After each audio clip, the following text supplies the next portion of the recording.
livre à Sonorama des souvenirs de sa vie, dit par lui-même devant le micro. On ne prétendra pas que cela fait double emploi avec ses livres. D'abord parce qu'il se cantonne ici à tout ce qui concerne sa carrière d'écrivain, du lycée de Marseille, où il débutait dans l'enseignement, jusqu'à l'Académie française.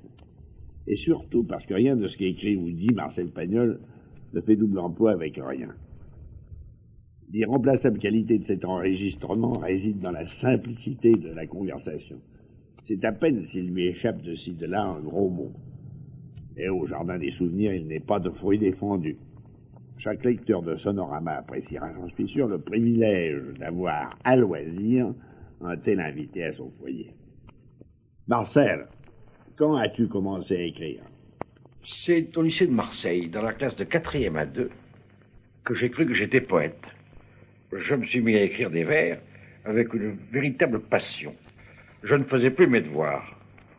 J'avais vu que Victor Hugo, quand il était en classe, avait écrit sur un cahier « Je serai Chateaubriand ou rien ». Alors moi j'avais écrit « Je serai Victor Hugo ou rien ». J'ai d'abord composé un livre de la nature, recueil de poèmes que j'ai d'ailleurs retrouvé chez une vieille tante après sa mort. Dans son héritage, il y avait ce cahier que j'avais copié exprès pour elle.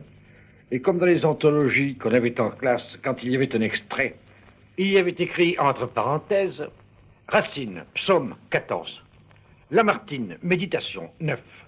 Alors moi, je mettais des numéros comme s'il s'agissait d'une œuvre considérable. J'étais soutenu d'ailleurs par l'admiration immense de deux de mes amis de classe. Il y en avait un qui disait que j'étais vraiment un Victor Hugo. Et l'autre disait, non, pour moi c'est plutôt Ronsard. Je les croyais d'ailleurs tous les deux. Bien entendu, tout ça n'avait aucune valeur. C'était des histoires de petits enfants. Plus tard, j'ai pris une pièce d'amour qui s'appelait Catulle, sur le poète latin Catulle, une tragédie en 4 actes en vers, qui a été imprimée. Et il ne reste, je crois, qu'un seul exemplaire, c'est Maurice Ratt qui l'a. D'ailleurs, ce n'était pas du tout une bonne pièce. Ce n'était pas du tout renseigné non plus. C'était plutôt une pièce ratée d'Henri Bataille, mise en vers dans le genre d'André Chénier. Vous voyez ce que ça peut donner. Finalement, j'ai passé mes 2 bachots comme tout le monde et je suis entré en rhétorique supérieure. Je voulais préparer normal. J'ai d'ailleurs toujours regretté de ne pas y avoir été reçu. Mais je ne m'y suis jamais présenté. Parce que le 14 octobre 1914, ma classe a été appelée sous les drapeaux. Au bout d'1 an et demi, j'ai été réformé temporaire et j'ai passé une licence de lettres à la faculté de lettres de Montpellier. On m'a donc nommé professeur au collège de Tarascon. Seulement, comme il y avait très peu de professeurs qui étaient restés à leur poste, j'étais obligé d'enseigner tout. J'ai enseigné l'histoire, par la même occasion j'en ai un peu appris. J'ai enseigné le latin et j'ai enseigné l'anglais pendant 2 ans. Vous savez, la première fois qu'on est professeur, c'est très impressionnant. J'en ai un souvenir très durable. C'est la première fois qu'on change de côté de la chaire. Car en somme, moi, j'ai passé toute ma vie dans des classes jusqu'à l'âge de 25 ans. Tantôt devant la chaire, tantôt derrière. La première fois qu'on y monte et qu'on voit une quarantaine de petites têtes qui vous regardent, on a peur d'être ridicule. Et en même temps, on a une certaine fierté d'être le chef d'une espèce de petite communauté. Je me souviens que la première fois que j'ai dû demander leur nom à mes élèves, car on nous forçait aussi à demander la profession de leurs parents, je ne sais pas pourquoi d'ailleurs. Au collège de Tarascon, il y en a un qui me dit « Mon père est orpailleur. » Qu'est-ce que c'est que ça? Eh bien, monsieur, il ramasse l'or du Rhône. Mais comment? Avec quoi? Eh bien, avec une batte. Je suis allé les voir. C'était exactement ce que vous voyez dans la rue Everlord. Les hommes qui sont debout dans l'eau jusqu'aux genoux, qui ramassent de la boue dans le fond du fleuve, et qui font tourner dans une espèce de chapeau chinois à l'envers, en bois. Ils arrivaient à ramasser 2 ou 3 grammes d'or par jour, ce qui était beaucoup, même à une époque où l'or valait 3 francs 10 le gramme, comme dans les problèmes de notre enfance.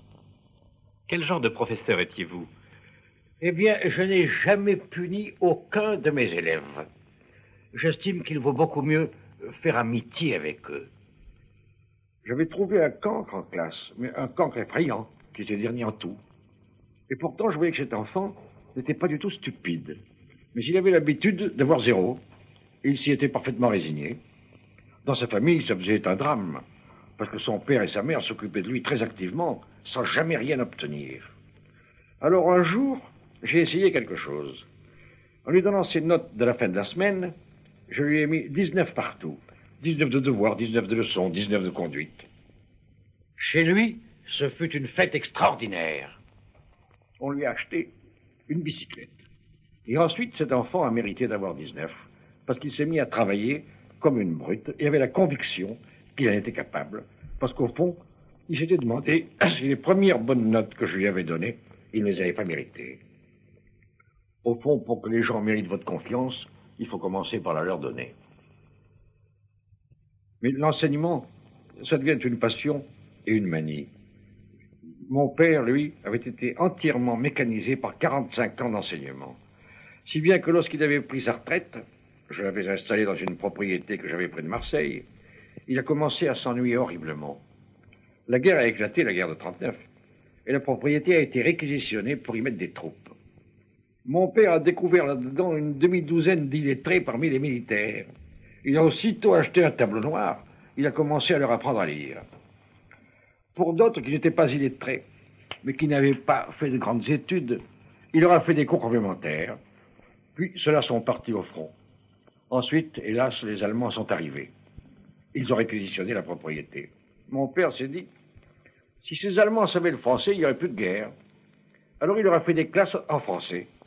Il y avait toujours une quarantaine d'Allemands devant son tableau noir et il leur enseignait l'histoire de France.